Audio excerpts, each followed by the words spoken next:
Join us on this week's Towncast Pembroke, where we will be asking, is the swimming pool really going to be closed for the whole of the summer holidays? We'll be looking at a lot of water-based things going on in the events in the town. We'll be having a look at the sports results, mainly the cricket, to be honest. All of that and a whole load more on this week's Towncast Pembroke.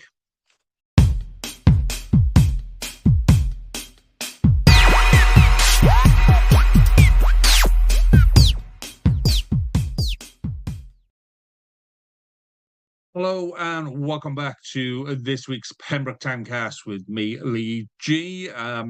Apologies for missing last week. There's a golden rule in podcasting about being regular. So posting and putting the pod out at the same time because people like to listen to it as part of their routine. And I know I've been shockingly awful on that. So my apologies on that. But I've got an excuse. I'm not going to go through my excuses, but I have got excuses. We've been doing a lot with my other podcasts this week, and as always, you know, if you want to come and join me and help me do this, that will make it a lot more regular, and it'll be a lot more fun, which will be great. So we're going to kick off as per usual with events on in the town. And there's actually quite a few. I have had a bit of extra time to look at the events through this week. So obviously, first event will be this Saturday, 11 a.m. On it's around the Henry VII statue is where it officially is, which is the Pembroke River Rally, which is where the boats come in, and there's a bit of a celebration day, and there's stalls and celebrations. The Royal George absolutely loves this day because they're going to be packed. More than that, it's a great opportunity to just feel part of the town. So before all the works started for the Henry VII visitor centre, which is looking amazing, by the way. The I think all of the metal work is up now, and it's a case of putting everything in that needs to be put in, and yeah, it's looking really, really good. It's gonna look pretty much it feels like it's going to be a center of the town from now on. Lots of stuff is going to happen around there, including probably in future years. The River Rally will be using that as a base. It just seems natural to do that, but it used to use that whole car park, so it's shrunk a little bit. It has shrunk a little bit, but it's still a great place to go and just feel part of the town. So it's on from 11. I think it's on until late afternoon. It's a whole day, and it's costumes and prizes and things like that. So if you get the chance, take the kids down, have a chat, have a look, and just give them a toot as you're driving past on that. So I'll be coming back to that. I've said before about events and town events. So I've got a couple of ideas that we'll come to in the chatty bit about how we can improve things like that. No, not even improve, make them just other ones. Let's have two, let's have three, let's have five. Anyway, so that's on this Saturday, the 19th. Next week on the 23rd is the start of the Castle's open air performances. Now, these have been going on for years and years and years, and I absolutely love them. Hoping to, fingers crossed, get to see at least one, maybe two this year. First one on the 23rd is Pride and Prejudice. Now, some of you may have studied this in school, and some of you, like me, may be emotionally scarred from the boredom of reading Jane Austen. However, I'm reliably informed that there are more people that like Jane Austen than don't. Okay. So if you're a fan of Jane Austen, if you're a fan of open air, go to the castle next week. Tickets are on sale from the castle box office, and I think you can get them online as well, or just give them a buzz. But I find the open air shows, I don't know what it is, but the open air shows at the castle just are a next level. I think it's the walls, and they kind of hold the moisture in and they hold the heat in as the sun sets. And it does, I don't know, it just creates an atmosphere and everyone's there to have a fun time. And it's a brilliant thing to go to. Other things that we've got coming up, Stackpole Gardens on 1st of August. So I know it's a little bit ahead, but you can put this in your diaries now. I've said in the past that people don't put things on social media far enough ahead. This is on social media now, so you've got a chance to book your tickets. So there's an evening garden party on the 1st of August in Stackpole from 6 p.m. Been told that that's a really good event to go to. That's not the first time that's been on, so that's a really, really good one again. This Saturday, again on the 19th, quite a few pubs in town have got the Lions game on. So I know the Cross Swords have, I know the rugby club have, obviously. So yeah, I think doors are probably opening at 10:30 or 10 for that one. But it's worth checking out social media for your local pub. But I know Pembroke Rugby Club will extend a very warm welcome to anybody that wants to come and watch that on the big screen. And it is a massive screen to watch that one on. Other things that I picked up. So if you've got little kids, and this may be your thing, what to do with the little kids through summer. So have a look for Drama with Chloe, which takes place down at Foundry House, which is now Chloe's. Some of us will know Chloe from Grove School. She used to go in and help and do all the things in Grove School, and she used to do youth theatre over in the Torch. And that's kind of doing stuff on her own, and it's brilliant for little kids. It just really, they really, really enjoy it. Chloe is brilliant with the young kids. So have a look on their Facebook page. It's called Drama with Chloe. But I think it's on the 6th and the 13th of August in Foundry House. Have a look on Facebook and just message Chloe because she's really nice to talk to on that.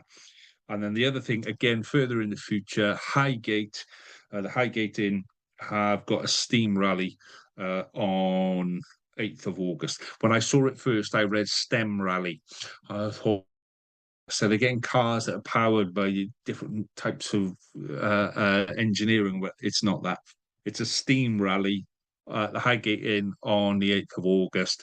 Well worth putting that in your diary as something to go forward on that. Okay, so quick update on roadworks. Okay, this it started in April. We're well advanced on it. Message went out probably last. I mean, last week, the last time that I recorded was just after all the chaos. I picked that week to go on holiday. Brilliant. In the chaos of town where it was on the roundabout. So I'd spoken to quite a few of the workers there, and I got a bit confused because the workers were telling me, no, we're going over the roundabout. Doesn't the line that they need to access doesn't go through the roundabout. They're going to go over the roundabout and then they'll be going down Well Hill. Well Hill is where the issues are going to be, trust me on that one. So at the minute, they've ripped up all the pavement outside Robinson's, and the small hole that was in that car park is now a big hole in that car park. I'll come back to that in a moment. The roadworks down Goose's Lane and across the side there, I think are pretty much done and dusted. I haven't seen any down there, so I think that's back to normal, but you still can't come through because of this big hole at the top. I know all of the works along Holyland Road, done and dusted, finished, filled in, lovely jubbly. What I will say as well for the guys that did the road works, where they could, where they had a little bit of spare tarmac left over and there was an obvious couple of potholes waiting to develop, they put a little bit of extra tar down. So let's give credit where credit's due. The boys did a couple of favors for us as they were working along there, and they got through the stuff on the roundabout at the end by working through the weekend. So, credit where credit's due. There was a problem. Can you solve it quicker? Job done. This is how we did it. So when it does go over and it does go down Well Hill, that's where I really see the issues are. At the minute, it's down by the school, so they said they've ripped up the stuff outside Robinson's, and there are traffic lights outside Grove on the road that goes round the back to Grove. And when they put this out originally, that's where it was going to finish. So in my head, at some point, there's going to be a connection between top of Well Hill and Grove. That's where chaos will really, really kick in. And I will explain what a gravity problem is for you in a second. So, what I saw, and this is maybe a gravity problem as well. Okay. I had the misfortune, I was walking the dogs this evening. Somebody was in Robinson's and had parked their car right at the very end. Now, they used to be, the last couple of weeks, they've coned them off, those parking spaces, because the size of that hole at the minute means that there's enough room. Like the last parking space is now effectively the exit. So up until the last couple of weeks, last couple of days, certainly, that's had cones on. Somebody had parked in there. Now, if you're parking there, it's pretty bloody obvious that you're blocking everybody else getting out. Everybody in the car park was then trying to get out. And it's not, for those of you that know, it's not a massive car park. You can fit maybe 4 or 5 cars in there total. Okay. So cars were starting to back up. Cars couldn't get in. Cars couldn't get out. There were horns going. It was blocking up the roundabout. It was blocking up people coming up Well Hill. It was blocking people getting onto the roundabout. This is all inside kind of a couple of minutes. We know that's a busy roundabout. Okay. Then the person comes out of the shop and just starts shouting at people of her tooting at him. And I'm like, oh, it's, yeah, I mean, it just kind of like got ridiculous. Well, he could have just got in the car, said sorry, and off he gone. And then everyone was said, so they're having a go at him. He's having a go back at them. There was a point where I thought, oh my God, we're going to end up phoning the police in a minute because people are having a fight in the middle of bloody Robinson's car park about who can get out first. So for me, it's just, this isn't a great situation. No one's saying this is a great situation to be in, okay? But you just got to kind of calm it and go, okay, it isn't great. I'll do what I can do. Backing out onto the roundabout, trying to turn around and go back out onto the roundabout from it, that is not a solution. The solution is don't park in that end one, okay? So this will come in handy when they do eventually do Well Hill. I'm going to assume that they're going to do Well Hill because that's what they've said they're going to do and they have marked it out. Okay. It is mainly over to the side where the pavement is, but it is marked out. So, gravity problem is this, and this is like a management course I did 10 years ago, 15 years ago, probably longer than 15 years ago, but it stuck with me because it works and it's effective. So, if you're stuck in traffic, tooting your horn, beeping, shouting, screaming at other people, getting angry with them, getting angry with yourself, putting the foot down when you go and getting 60 mile an hour and then put your brakes on and all of that kind of stuff does you no good at all. Not doing you any good at all. It's a bit like so 9 times out of 10, at some point between, if you're traveling from Pembroke Dock to Pembroke, at some point in between there, you're going to stop, okay, for whatever reason. So whether you're doing 50 in a 20 and then stopping and then getting frustrated and then going again, or whether you're doing 20 and cruising along and not stopping so much, it doesn't matter, okay? It's gravity. You can't do anything about gravity. It's there. It's all around us. It exists. It's a constant pull on you. It's what keeps you on the planet. You can jump as high as you want. You can scream at the sky as much as you want. You can try and put things there to stop coming back down to the ground. Eventually, at some point, everything comes back down.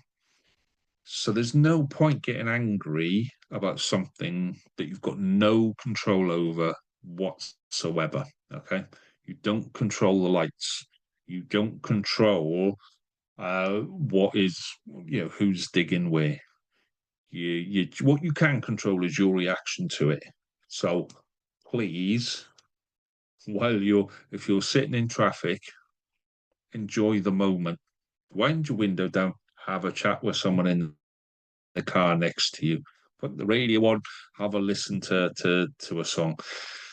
Shouting, screaming, racing off 100 mile an hour ain't gonna do you any good at all. So it's a gravity problem. Yeah, and it's worked for me in management and in coaching and in psychology and in counseling. It's worked in all of those kind of things. Um, it's a great little tool to have in your back pocket to pull out. And I still find myself getting frustrated following a tractor in a 60 and there was nowhere to overtake. And I'm like trying to get to pick my daughter up. I'm going to be late and she's going to be wondering where I am. And I don't want to, this is getting frustrating. Gravity problem. Okay, just remember it's a gravity problem. At some point, you're going to pull off or there'll be an overtaking place. Let's not risk it too much. Better to arrive 5 minutes late than never arrive at all, as my wife says. Okay, so that is my traffic update on this one. One good thing that I did come across when I was talking to the guys digging the holes and doing the roadworks, and I explained who I was. I said that, yeah, I did. Oh no, you're the podcast guy. They go, yeah, that's me. Go. And they said thanks and cheers for basically letting you guys know what's going on. I think they get a bit frustrated. They obviously get a lot of grief from people. So, maybe it's a message to their bosses. I have messaged their bosses and said, look, come on and talk to us about what's going on. But one meeting in the middle of the day, 2 weeks before you start the work, not really enough. So, yeah, hello to those guys if you're listening on that. Okay, let's move on and do some chatty bit, which this week is all about water. Okay, so first bit, I'm gonna start with a swan update. Okay, which a lot of my stuff this week is let's say it's water based, so it's swans, it's the swimming pool, it's water quality, and it's the river rally, etc. Okay, I've been having a major kind of panic over the last week where I did not see the swans. The last time I saw the swans was a week ago. So the swans on Castle Pond now, not the ones on the Mill Pond, Castle Pond. They started off with six cygnets. They went down to four, and then they just seemed to disappear for a week, which was during the heat. So I'm assuming they found somewhere where they can hide during the day and then come out and feed and swim during evening time or whatever. But I was all set to go. Oh my god, where have the swans gone? Walked this evening, so it's Thursday night. So I went for a walk this evening, saw the swans. So panic over. The swans are there. There are still four, so I'm assuming we've lost two of them. But at least we've still got four. So this kind of feeds into my thing about Castle Pond and Mill Pond and the water quality in there. Okay. The reeds are growing really well, and I'm a big fan of the reeds because I know they do a cracking job in the pond. The I mean, the water level has dropped significantly. Obviously, we've had a very, very dry period. We need a couple of big, hefty downpours to really fill it up again, and that will clear some of the algae off the top and whatever. But again, let's not get too panicky about the reeds. What I do think we need to get panicky about is the amount of rubbish that is now in the mill pond. As that water level sinks, you see, in the mill pond, I've seen cones, coats, bikes, um, cans of drink. I've seen boys throwing stuff, taking down the wall and throwing it in the mill pond at a swan, things like that. There's a lot of stuff in the mill pond that we could probably do with clearing out. And when I say we, I go back to my point from before. We need almost a volunteer team for Pembroke where we can go, right, we can go do Holyland Woods. Let's tidy that up. There's a couple of issues on the playing fields on the commons. Let's go sort that out. Let's do a town litter pick.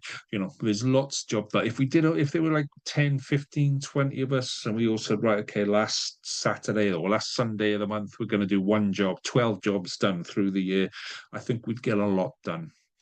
So, you know, I'm not saying that we just jump into the mill pond and obviously there's hoops to jump through. What I'm saying is if we can get a team together, our ability to deliver that would be significantly improved. Okay. And I think that would be great for visitors and for residents on that. So I do have a real concern about the quality of water in our mill pond at the minute because we've lost. Normally we'd have had 12 cygnets on that pond. This year we had two, and both of them died. So I still have this issue when I look at the quality of the pond where it used to be very clear. Last year, even it was very clear. You could see the bottom, you could see the fish swimming in there. Nothing this year. It's cloudy, it's dirty. It should be quite still because there isn't a lot of flow of water through. So it just looks cloudy and dirty, and I don't know why. So if anybody knows how we get that water tested or what the issue is, then do please let me know. Come on the pod. I'll be happy to have a chat with you.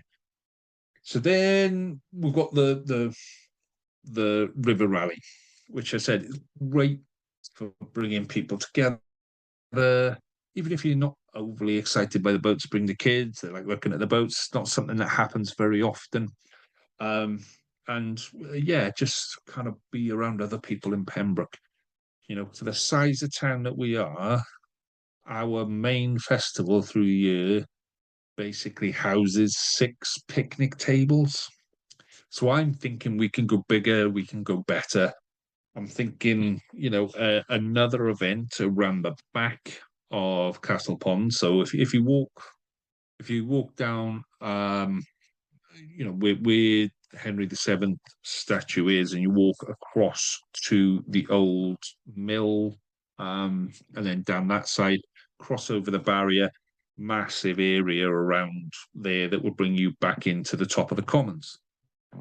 And we can use that. We can put stalls there. We can run events there. And if the water quality is a decent enough level, there's no reason why we can't have a town gala. We could have make your own boats, or there's all sorts of stuff we could do there. I'd said before I'd love to do a painting competition. I think that curve is just made for a day of painting, and just say to people, right, okay, this is our painting day. Set up your easel.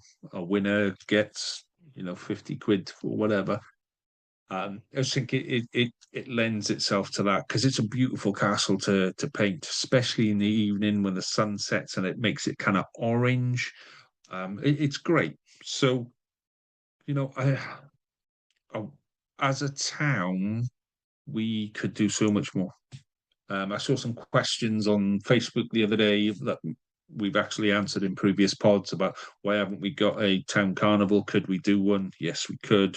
Why aren't the town council doing it? It's not their responsibility. They haven't got the money. They haven't got the technical know-how to do it, but they could help. If we want to do things, we have to get off our backsides and go and do it. And I'm all up for being a part of that, but I can't do everything on my own. I'm more than happy to help facilitate it on here. So, it's crying out for something to happen around that back end of Castle Pond because, again, it can be a lovely pond. Again, there are bikes in there, there are scooters in there. It tends to be a lot more rubber there. There's not so much rubbish in there because it does tend to be a bit more tidal, but there is, somebody's obviously thrown a couple of bikes in there, and there is a bit of builder's rubble in there from probably the walls down by the mill or whatever. So yeah, let's make something bigger and better. And that's not knocking the River Rally at all. It's a great little festival to have. It's a 1 day festival, but let's have a sea shanty festival around there. Let's have some music around there. Let's do something to bring people into the town centre and then find a way to pull them through the town centre. So yeah, let's put thinking caps on. Let's put thinking caps on and let's really do something that is going to show off what we've got in Pembroke. So before I do my last bit, I will do the bit where I ask, please do like us on social media and subscribe to us on YouTube. The subscription on YouTube it's not a paid subscription. It's just click a button to subscribe so that whenever I post a pod, you'll get a little reminder that says Towncast Pembroke have just posted content. It does make a massive difference to us on that. So what I'm planning on doing through summer. Okay, and this came from I had to pick my son up off the train. So I was going up, and somebody was walking onto the train platform, and I overheard them say, "Well, that's a stupid place for a bus stop." And I thought, "Well, there's a bus stop just down there." And they went, "Why have I had to walk, 300 yards to the closest bus?" So I always thought that there were two bus stops opposite each other, but apparently the one on the other side of the road, very few buses stop. And it got me thinking. It got me thinking about if someone arrives by train and someone arrives by car into Pembroke, what do they do? How do they know where to go? How do we direct them? So I'm going to put together some videos, which I'll probably format into a podcast, but then we'll also put them out on TikTok and things like that. And it will be if you arrive on train, this would be your journey. This is where to go. If you arrive by car, this is where you could go. This is where the car parks are. This is how much the car park costs. That's always the thing. This is what you can do before you get here. Set up this app before you get here. So you don't need to go to the machine. You can just put in your number and go, bup, bup, bup. Yeah, okay, 6 hours, 24 hours. And this is how much it will cost you. Okay, so with these bits like that, we can do. You've got an electric car. This is where you can charge it. Where's the co-op? Where's Robinson's? Where's the chemist? That's the usual one. Where's the chemist here? And then where do I have breakfast? Where do I have lunch? Where's a pub? All of those kind of things I want to kind of throw in there, as well as a walk through the commons, a walk around the mill pond, walk around Holyland Woods, just to make people aware of where these places are. So if you come and visit the castle, you can then stay in town and do something in town for the rest of the day. Okay. Which you don't really get a feel for that on Facebook with photos. That's where videos really come into their own, and you can go, this if you look at Tenby Saundersfoot, thousands of the bloody things. Yeah, come and do this, come and do this. Look how amazing this is. Here's sunrise, here's sunset, here's a time in between sunrise and sunset. Here's a slow motion in between sunrise and sunset. This is the town centre through the day. Is the town centre at 6. Here's the town centre. Tenby and Saundersfoot do massive amounts to keep visitors in their town. And I'm saying, let's give them the opportunity to come and visit Pembroke and see what Pembroke's got to offer. But we have to give them something to offer. So, yeah, if you want to come and join me and do those, that would be fantastic. You start on those hopefully when the weather turns good again on that. So, and again, if you want to join me on the podcast, I have still got loads of people saying really like the podcast, but They don't feel able to sit in front of a camera. Trust me, neither did I until I did it the first time. First time I did it, I was absolute doggy do. But you get used to it, and it is what it is. So I quite enjoy it. If you fancy coming and doing it, let me know. I love Timecast at gmail.com. And yeah, let's set something up. Okay, so last bit, as I saw this on a social media post, and I'm still trying to verify whether it's right or not. I've not had anything back so far. So there was a notice from Pembroke Swimming Pool, Pembroke Leisure Centre, to say that the swimming pool was going to be closed. So I've written it down here, right? So the post said that the Pembroke swimming pool was going to be closed from the 21st of the 7th to the 23rd of the 7th, which now, by my reckoning, that is 21st is Monday. So Monday, Tuesday, Wednesday next week. And you go, okay, start the summer holidays. Fair enough. Okay. And it's remedial work that needs to be carried out. Then there's another post that says it will also be closed from the 1st of the 8th to the 31st of the 8th. And I thought, what? That's a big old, that's all of August, you know? Thought maybe it's 21st to the 31st, or maybe it's 1st to the 3rd. Haven't been able to verify it as yet. So if anybody knows if that's true, if that's, something that I'm just trying to find it again on socials. But if that is true, I think that's quite shocking. Actually, it's what do we need? Why do we need to close the swimming pool for a month? You know, let's there we go. Canol Van Ham, then Pembroke. Okay, so so I'm having a look on social media, and this was a post that was put out 3 days ago. So that would have been what, the 14th? Pool closure for essential maintenance temporarily closed from the 21st to the 7th to the 23rd and 1st of the 8th to the 31st of the 8th for essential upgrades to our pool ventilation system.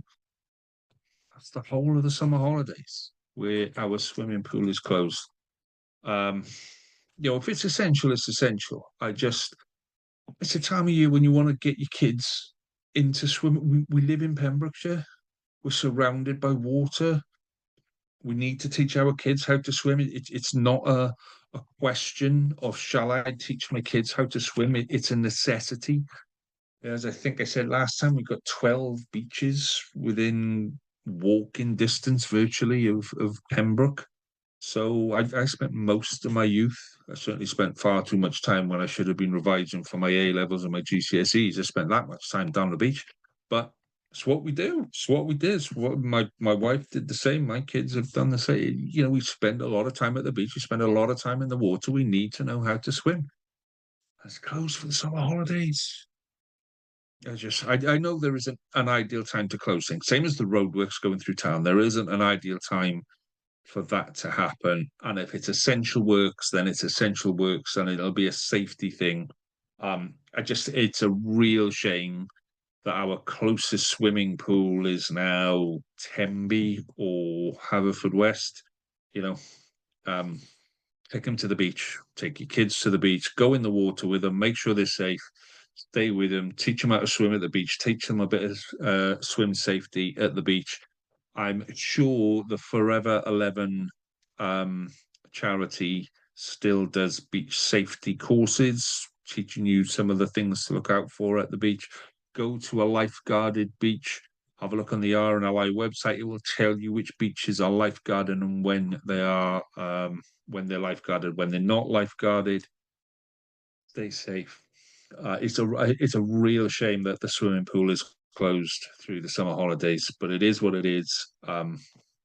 Gravity problem. I just find it a strange time to do it. Do it through December, where other than swimming classes, it's not many people actually go swimming through December. Anyway, that's there. Feel free to put your comments below and let me know what you think of that. It's a puzzling decision for me. That's all. Okay, let's finish off today's show then with a little bit of sports news. So, loads of stuff happening in the Pembroke League over the last couple of weeks. So this is Division One. We don't necessarily have an interest in Division One, so I'm just going to show you where we are in Division One. 12 games in. This battle at the top here between Carew and Cresselli, that is flip-flopping all the time, and it is fantastic. It's definitely between both of those two. Cracking to see on that one. Okay, let's have a look in Division Two. Who have we got in Division Two? We have got Pembroke. So I think I've got 2 weeks worth again to do because I didn't record last week. So 5th of July, Pembroke beat Burton seconds, 175 for 4. And Burton were 173 for 9. So they bowled Burton out with 170. Bowled Burton 173 for 9. And then they passed that for the loss of 4 wickets. And then last week, just gone on the 12th, Lechrid. So they beat Lechrid as well, 268 for 4. That's what they need to be doing. Get yourselves in, have the confidence in your batting line. They have 268 for 4. Excellent, excellent score. And then by the looks of it, holding holding Lechrid to 164 for 3. So yeah, that would have been a good game. That would have been a really good game. Where does that leave us in the table? In third, there was a couple of iffy moments mid-season where we weren't quite sure, but this is the column to look at here. Look, so actually we're in third. We've only lost one game less than St Ishmael's. Sorry, one game less than St Ishmael's. Hook in fourth in the same place. So between us four, Hook on 192, Pembroke on 196, Narberth 200, St Ishmael's on 207. That is close for the top of the table. And we are starting to get to squeaky bum time at the end of the season. So fixtures for this week. So after you've had a little bit of a time down at the Mill Pond, have a wander up. Maybe you start at the rugby club, watch the rugby, head down to the Mill Pond, have a bit of fun down on the Mill Pond, and then head back up to watch a bit of cricket in the afternoon. So Pembroke hosting Hook. Again, third versus fourth. Really, really important game now. Really, really important game. If you look at the next couple of weeks, so we've got St Ishmael, so we play Hook, who are in fourth. Then we play Narberth, who were in second. And then somewhere down here, there we go. Then we play Cresselli seconds. And then we're at home to St Ishmael's on the 9th. You know, that's when we play the top 4 in 4 weeks, or top 3 in 4 weeks. That's really, really good. And then we're flying into the end of the season. Season ends on 23rd of August. So yeah, things are getting tight, and the next couple of weeks are going to decide who goes up and who sits there regretting it. Okay, Division 3. Let's have a quick look at Division 3. Bump, bump, so let's have a look at the top one there. So Haverfordwest beat Hundleton. That's a shame. Only posting 108 on that one. So they beat them by 7 wickets. Kilgetty a walkover against Stackpole. I can't remember it being that. Maybe it was that wet. Maybe it was wet. I don't know. And then Lamphy 176 for 8 beat Fishguard. 107. That's a good result for Lamphy. That is a good result for Lamphy. So, yeah, Fishguard second in the table. That puts Lamphy up into third. I think they left themselves with too much to do there because, it was very much between Fishguard and Pembroke Dock. I think Lamphy might have actually done Pembroke Dock a favour there. Because I think Lamphy probably another decent win, and they're going to secure third place there. But I can't see them catching Fishguard in second place unless Fishguard have an absolute crazy collapse at the end of the season. Stackpole, fourth from bottom. I think with Hook seconds and Nayland seconds down the bottom there, I think they're fairly safe. It is quite tight mid-table, couple of decent wins. Um, Harvard seconds in fourth place are only 14 points ahead of them, and that's easily done. So fixtures for this weekend then.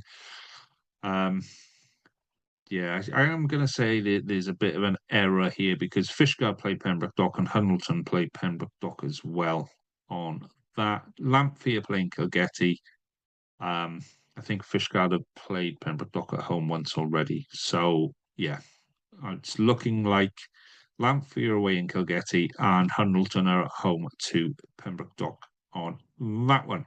Okay, Division 4.